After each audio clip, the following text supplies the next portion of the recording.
going to the extent of having to date these guys was something that was a big mistake. If I see any of those guys now, I'll be like, shit. But boy, more gist to me, man. Like, this guy knows my gist.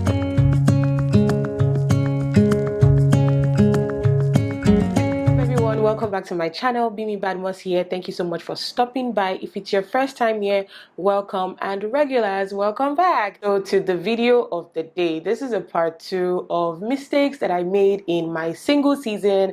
There's a part 1 already uploaded. The part 1 I made, it was absolutely requested by nobody, but then I made that video and posted it there, and you guys actually requested for a part 2. So this is me coming out here to share 4 more mistakes that I made in my single season, so that somebody can learn about it. I really appreciate all the feedback I got from part 1. You guys really enjoyed it. If you haven't seen part 1, please go check it out so that you can know where we're coming from and how we got to this point. I would leave a link up here somewhere in this video, and I would also leave a link in the description box so that you guys can go and check out part 1, so you fully understand the gist of me being vulnerable with mistakes I made in my single season. I actually even gave you guys little gist here and there, and we're back to continue the gist. So if you're interested in this video, just keep watching. So before we move on ahead with the video, I haven't requested for this in a very long time, but this is me coming to you guys humbly to ask that you guys please subscribe to my channel.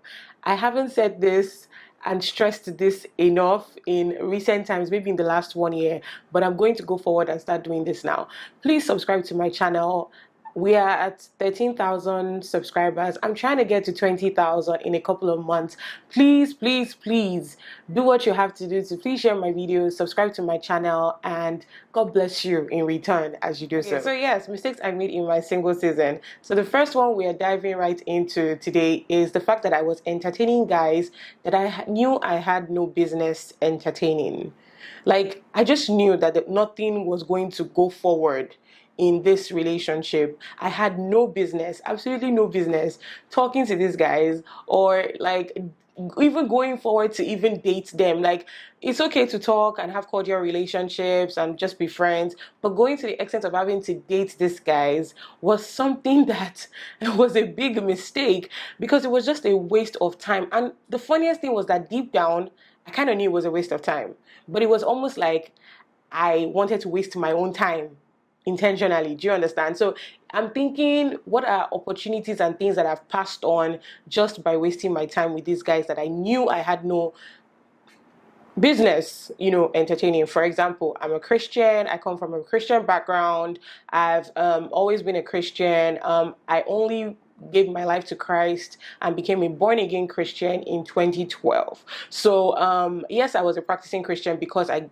was born in one, but I did not fully have a relationship with God until 2012. So prior to that, the people that I was dating, I didn't really care. I dated Muslims, knowing fully well that there is no way, even if I had not given my life to Christ, there was no way I was going to marry a Muslim. So why in God's name did I waste my time entertaining guys that I like that? Guys that, your goals don't align, guys that, I had a couple of long distance relationships that I knew that we were never going to even see. I've never even seen some of those guys. It was just, we met online, and, we started chit-chatting, and then we started dating online, and we broke up on the online too. So we never, even till today, I never seen those guys. So I'm like, what was the point? It was such a distraction in so many areas of my life, in my schoolwork, in my solid friendships that I should have been making then. I was turning them into relationships, and now we've broken up and we don't talk anymore. Things like that. That's another mistake that I know I made in my single season, and I'm just saying it out there to any single lady watching. Stop entertaining guys that you know deep down, nobody else needs to tell you, deep down that this can never ever work. Like, it may not even be you, it may be like your family would not accept the person, but you're just like, you know what, I'm just gonna do it just to enjoy myself. Please don't. So moving right along, still in the same vein, some of these guys I shared really vulnerable moments with, personal information, things that I feel like right now in my life is only my husband that should know.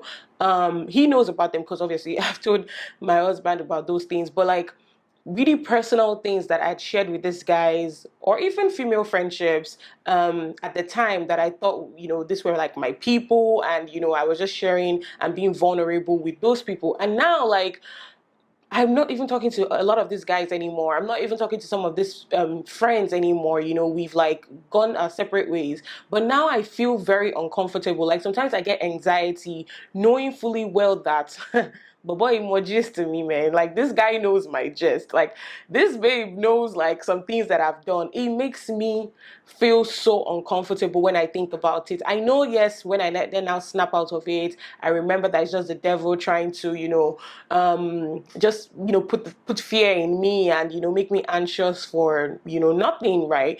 As long as I have told, I've spoken to the person that I'm with, we've had a conversation about it, we're on the same page, I know we're good, but it still makes me very uncomfortable. So when you're entertaining guys that you know that you shouldn't have anything to do with, please don't share like intricate details, personal details of your lives, because these guys are out here walking around knowing your gist, knowing that I know what she did, I know what she done, I know what she been, I know where she been, so it's it's just something that I would advise that you don't do, because I did it, and I feel like if I see any of those guys now, I'll be like, shit, like he know where I've been, things like that. Another mistake that I made was comparison. Oh my god, you could never take Bemi out of comparison. I would compare for Africa. Like I would say, this is not how this guy is treating his girl, this is not how this guy is acting with his girl. Or I would just compare. I would compare so many things. I would compare body shapes, body types. Already from my part one, you already know that I talked about having low self-esteem issues. So I would compare and be like, I'm not as pretty as that lady, I'm not as pretty as that babe, and it was affecting me. I would compare relationships. I would see my friends in relationships and think that their boyfriends or their girlfriends were doing the best things for them, and their relationship was the best thing since sliced bread, right? Not knowing fully well that everything is not what it seems, especially these days on social media.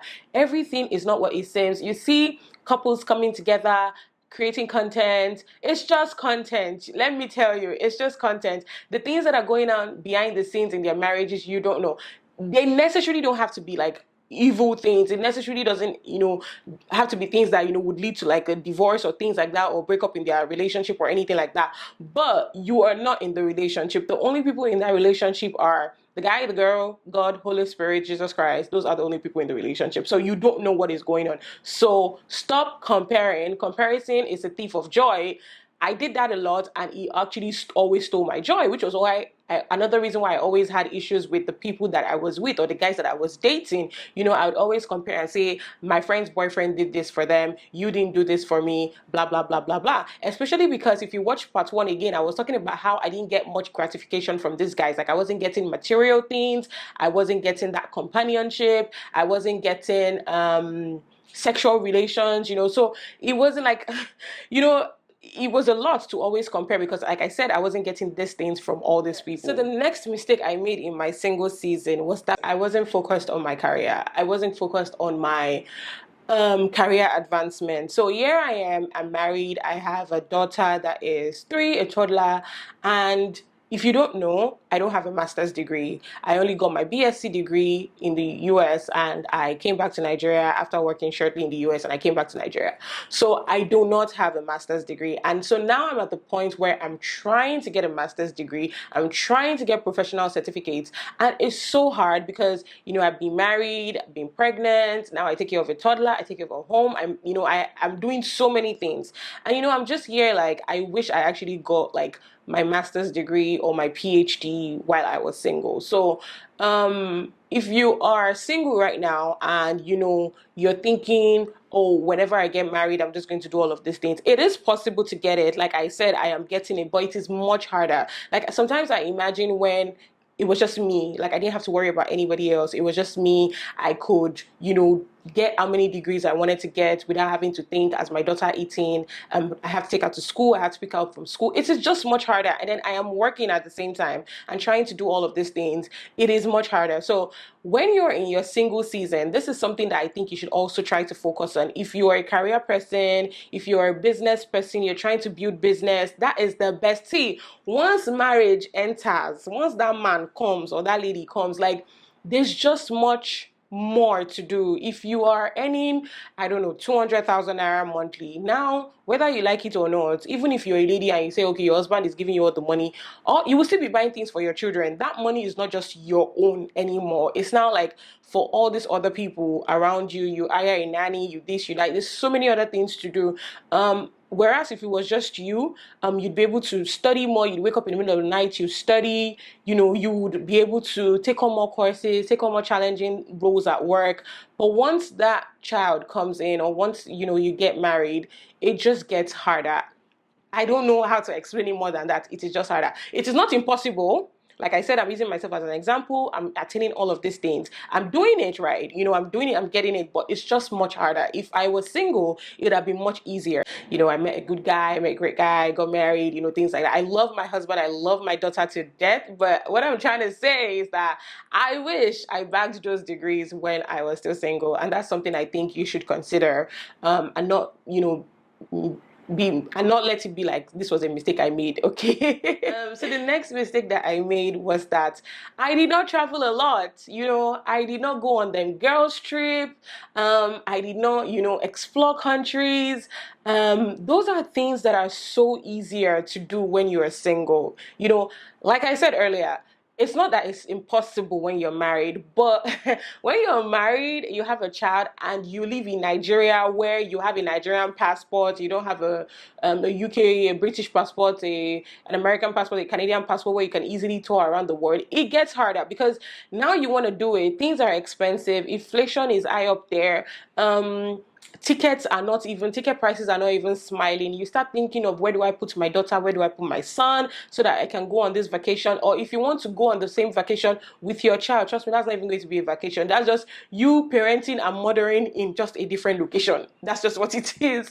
So I wish I had like fun girls trip where I didn't have to worry about like where I'm going, or who do I put my child with. Yes, I can leave her with her father, but the state I'm at right now, I actually always want to be with my daughter. I can't be so separate from her, and that's just me. That's just me personally. I'm sharing my personal struggles. So and then the friends that I have right now, a couple of them are moms too. So it's almost like we can't even get a date. See, we can't even get a date for all of us, and to fix and say, we want to go for lunch on this day and everybody will be present. We can't even do that. Not to now talk of, that's just lunch, lunch in Lagos, on the island or on the mainland. That's just lunch.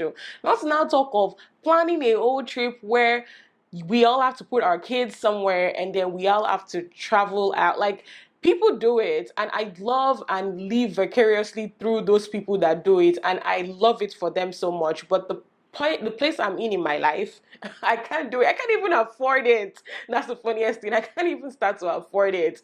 So I wish I did more of those girls trips and touring around the world and things like that when I was single. So the last but not the least thing that I want to leave you guys with today, which I kind of touched on in the part one, I'm also reiterating it here in this part two, is that I did not appreciate the season that I was in. So I think me appreciating my life and the season I'm in right now, that's pretty much just having gratitude, came to me about 2 years ago. Yes, I had even started YouTube before I became more intentional about being grateful and about gratitude and about Thanksgiving.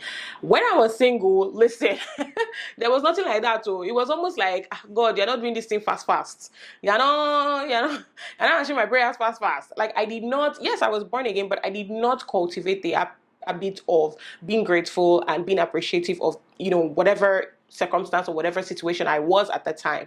So I'm just putting it out there to you. If you're a single girl, enjoy yourself, appreciate this season, as in be thankful to God for this season. I am learning to be thankful to God for the season I'm in. The season I'm in right now is season of being married and having a child, a toddler. I know it's going to be a different season when I transition to maybe having 2 kids, or a different season when I transition to maybe going back to school. It's just, the different seasons in our lives, and I just wish that everyone would appreciate the season that they're in their lives as at right now, as at this point in time, as a I wish people would appreciate that season. And that's a mistake I made. I feel like if I had done that, my life would have been more wholesome. I would have lived a more wholesome life than the kind of life that I lead. I just have to say this, ending this video. I don't think I'm coming to do a third part, so don't ask me for a third part. Or if you want, just ask me, right? I just want to say this, that in as much as I have shared all these mistakes I said I made in my single days, personal experiences, you guys, I am still thankful for them, because I learned a lot from them. And part of the things I learned are the things I can come and share with you guys. Part of the things I learned are things that I share with my siblings, and I just ensure that my siblings don't make such mistakes. Or, younger people that are close to me. I mentor a lot of young youths. I just love that I've had that opportunity, and I know that God probably took me through those seasons so that I can, be able to share some of the things that I went through. And even besides sharing it with others, just even internalizing it and learning lessons from it, knowing fully well that I cannot make those mistakes anymore. Learning those lessons, I know that if I go into, the next season of my life, or another thing I want to do in my life, I have learned lessons from then to help me through that journey. And I'm very appreciative of those lessons. I'm glad that I have those lessons to actually share with you guys. If you are married, you are both 30, things like that, and you're looking back like, oh my God, I should have done this, I should have done that. Yes, you should have, but you cannot change the hands of time right now. So just focus on the season that you're in and be appreciative of where you're at right now. And trust me, you have a better, wholesome life. That's what I'm practicing. That's what I'm preaching right now in my life. And I'm very grateful and content, where I am. Do I aspire for more? Hell yeah. But I am content. Anyways, thank you guys so much for watching this video. Thank you for shouting out that I should make a part 2, a second part. I'm glad I was able to do that. So thank you guys so much for watching this video. If something stood out to you, let me know. Leave it in the comment section down below. If you also want to share some of, the mistakes you thought you made, leave it in the comment section down below. Share with people that you think this video will be very meaningful to. Do not forget to subscribe to my channel, you guys. It's very important. Please, beg that I'm begging you. Help me. Help me, help me, help me. Thank you guys so much, and I'll see you guys in the next one. Bye, guys.